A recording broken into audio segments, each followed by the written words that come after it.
the past month has actually had a lot of baseball news too that I kind of wanted to talk about, whether it's, local guys getting pulled up to the big leagues, Cubs news, just like random cool nuggets that's happened that have come across my desk over the past month or so. So, I mean, do you guys have anything that you wanted to mention? Any news from around the league? I can lead this off. It was kind of like a running bit in the winter when the Cubs made this huge move to trade for a guy by the name of Kyle Tucker. And, Drew had his thoughts on the entire thing. And I would just love to know, with Kyle Tucker kind of being injured, not playing well, I would love to know Drew's thoughts on, Yeah. on Kyle Tucker. On Kyle As Tucker, I mean, it seems like yeah, he's hurt. That's what I was and hearing. maybe the Cubs as a whole, as we sit here on August 27th, I just would love to hear your thoughts. Uh, I mean, they're exceeding expectations, I would say, for what I was thinking going into the year, especially with losing Justin Steele. Like, pretty remarkable. And Imanaga, I know he's back now, but for them to have the record that they have, they easily could be winning this division. The Brewers are just playing out of their tail, for a lack of a better term. So, like, kudos to the Brewers. That's really impressive stuff. I would think a lot of organizations across the league would kind of be keying into like what they're doing from a player development standpoint and player acquisition and the draft. Really, really impressive. And I know we kind of have a front row seat to some of it just with Vinny Rotino, our Wisconsin director. He's really tied into the Brewers. That kind of keeps me, looking at them with a close eye. But no, Cubs are playing well. I mean, if Kyle Tucker, if he was hurt, like they made the right decision sitting him a little bit because it looks like he came back and was, left off kind of or started right back up, like kind of where he started the year, which was just tearing it up. So we'll see. I mean, anything can happen in the postseason. They got to keep playing good baseball and stay healthy. But this Owen Cassie guy that they've had that come up and kind of light a fire under the team and sort of right the ship for like PCA not playing amazing and coming back down to earth a little bit. So we'll see. Hey, they have a chance to make a run. It's coming to postseason here around the corner. I'm excited. It's Chicago needs this. We need some playoffs in our sports environment here in the city. That's what I got. That's a Most yeah, that's a great call. sorry. Most of their games are against teams under 500 to finish the year out. So people are thinking, potential run. I don't know. I can see it. It seems like they're playing some good ball lately. I know they lost last night. We're recording on Wednesday, but we'll see. And And no matter I, what, if you get into the playoffs, you're playing really good teams. Whether you're the 1 seed, the 4 seed, you win the division, yeah, home field, all that stuff, it definitely matters. But just get into the dance, be playing well, be healthy, and anything can happen. Who was the team a few years ago that made it as a wild card? Was that Is it Arizona? Diamondbacks. Yeah. Yeah. And then they went all the way to the World Series. Yeah. when No, and I mean the Cubs, like, you just want to get hot like middle of September, really. Like you don't want to peak now. Like, it's kind of the thing I'm watching with the Brewers, like, not to crap on them by any means, but it's like, yeah, you're playing your best ball right now, but like when it gets to late September, early October, are you still going to be setting the world on fire? Maybe they will, because I'm convinced they have devil magic within that franchise. But I'm just speaking as the lone guy on this podcast whose franchise is a joke. So They're playing all right. there's They're above 500. no, The we're Reds. we're done. They Yeah. they got me to football season, so All right. I guess that's all I can really ask for. It's usually never that way, but this isn't a sob story about me. I wanted to say though, I think it's fun when the Cubs are in the playoffs around here. Just like since I've been living out here, I feel like there's just a different buzz with like Cubs, anything Cubs related out here, which I kind of live closer to the White Sox stadium, funny enough, but obviously the White Sox are a joke as well. So Tons of buzz. I know Gavin wants to get in here too with something, but like tons of buzz with the Cubs when they make, the postseason. But just wait. If you ever get a decent Bears season, like just yeah. wait for the buzz because yeah, that's some fun stuff too. But go ahead, Gavin. No, just on Kyle Tucker quick. I was watching the game. I think it was in LA. I think it was the LA series when he finally came back. I think it was his first game back from sitting out for those 3 games or whatever they had him sit for, and he homered. I think it was his first at bat too. And just like the look of like relief on his face to get out of that slump and kind of get back into it. I think he actually had either it was that game he had the 2 home run game, or maybe the day after he had like a two homer game. And I think he's been kind of doing well ever since for the most part. So that you could just tell it was like a big sigh of relief to get that out of the way for him. So that was good to see. Hey, that Owen Cassidy kid too, just a little nugget. He was a Super 60 guy. Really? Cool. Yeah, I remember watching him get loose in the cage, actually. Yeah, it was one That's of the awesome. better frames at the event, and it was loose and electric in the cage. So kind of really cool to see his story and him just kind of tear through the minor leagues, it seemed like. Well, he was the first Canadian to make their MLB debut in Canada when Really? they were up there in Toronto. So that was cool too. Wonder if they planned that out that way. A little Yeah, savviness by the Cubs if they did. Yeah. I'm sure it helped. Yeah. I'm sure that was definitely part of it, but Well, one thing I wanted to get in on, which I thought was cool, just being in the Bloomington area, Normal West grad McCade Brown made his MLB debut the other day with the Rockies against Paul Skeens. In that game, some Central Illinois flavor. The second base umpire is from Peoria, played at Illinois Wesleyan, Alex Tosi. And then the Pirates catching coach is a Normal West grad, Jordan Comadena is his name. And then obviously all like a lot of Normal West fans, and Coach Hawk was there. Like it was just a cool kind of Central Illinois flavor going on at that game. Yeah, Jordan Comadena. He had some history, I think, at Parkland and at Purdue as well. I knew him a little bit. He coached at Purdue. That is cool, though. Yeah. And McCade Brown, you want to talk about kind of like tearing up the minor leagues. The amount of strikeouts per innings pitched that guy had coming up through Double-A and Single-A this year and getting the call-up, really cool to see. So hopefully he sticks or gets an ample opportunity up there in the big leagues.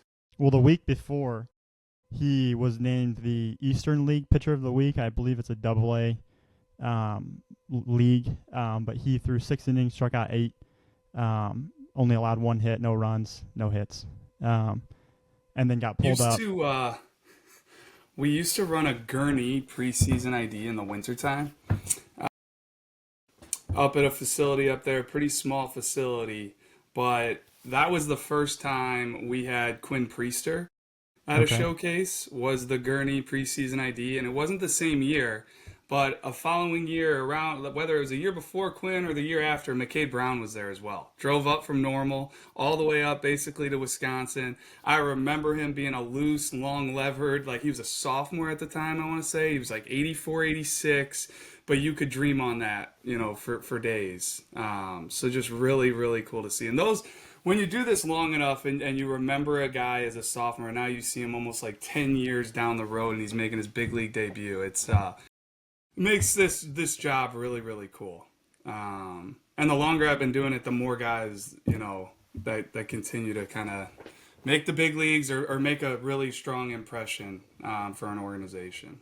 One more cool nugget in that game Yeah. too, and this is your guys' area, but with the Rockies. So Ryan Ritter, he didn't play in that game, but he's playing middle infield for them this year.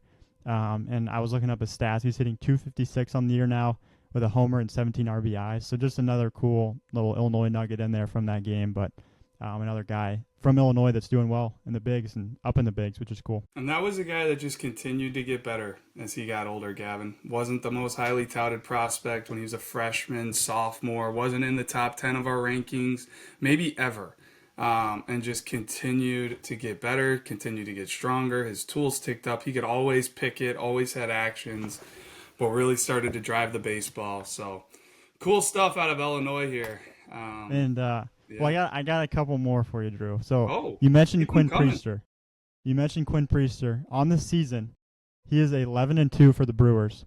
128 innings pitched, a 3.44 ERA, 104 strikeouts, 45 walks. His .846 winning percentage leads the MLB.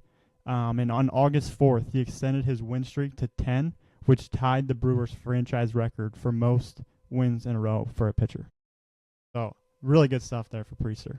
It's awesome. I would love to see if those wins correlate to run support. Does he get way more run support than somebody else? I have no idea. But regardless, that's crazy. And the history of the Brewers, he's Yes. Yep. Wow. The last guy to do it, I think, was in '97. I I'm mean, kind they've of had some pulling good that. arms. Ben Yeah. Sheets, and Yeah. they've had a ton of good arms. And Caleb Durbin, same guy or same team, Brewers, hitting 249 on the year with 8 homers, 44 RBIs, 20 doubles. Another guy from Illinois just doing it. Yeah, Lake Forest. So once again, another guy not highly touted and just worked his tail off. And We yeah, are getting close to September here, Gav. You got any more nuggets though? one before last I- guy. Yeah. Sorry, Jacob Junis from Rock Falls. He's a reliever for the Guardians.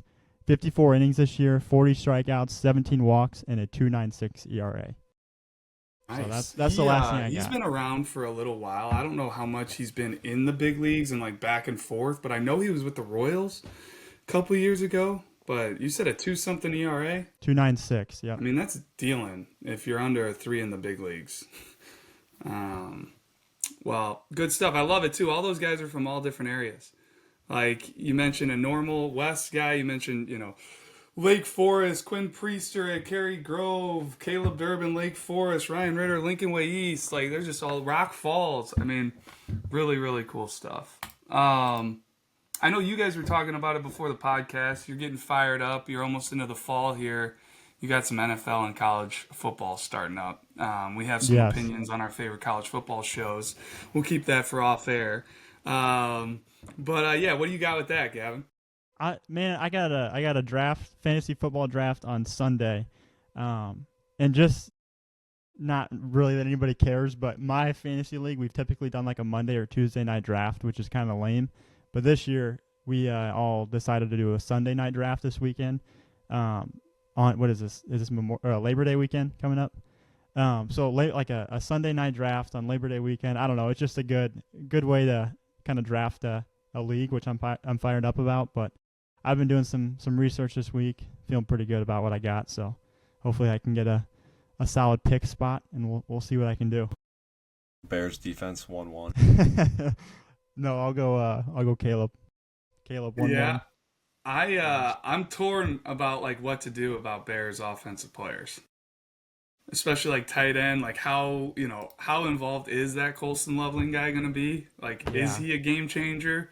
There's some tough questions.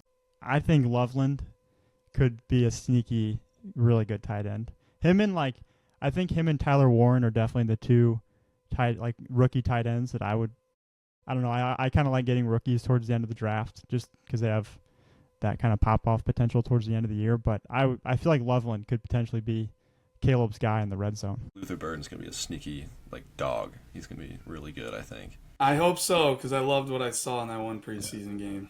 Somebody that's willing to get in there and just lay some blocks. Like, that's how you get on the what they field. were talking about. Yeah. He bought in on that. Like, he wasn't doing that in college, and now he's just all in on Ben Johnson. Well, I loved it, and I love at least everything I'm seeing in the preseason, but that's always been the case for the Bears. I get super excited in the offseason, and everything in the regular season's a letdown, so we'll see what happens. But definitely a little bullish on the Bears.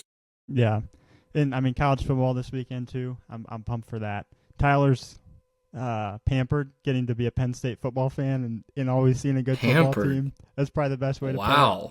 As a always seen a good football team. I mean, every year I lived through the Sandusky sanctions, Gavin. It was not always sunshine and rainbows being a Penn State fan, especially growing up in Dayton, Ohio, which is Buckeye country. That was basically not ever fun. I'm So. guessing But you you get to kept see it to wins. yourself that you were a Penn State fan. No, not at all, but, I might have. I'm proud. Yeah. I mean, during those years, I would have kept that to myself for sure. No, it was tough, but, pampered's definitely a My word I point being- wouldn't use, but. as the three of us are from Illinois.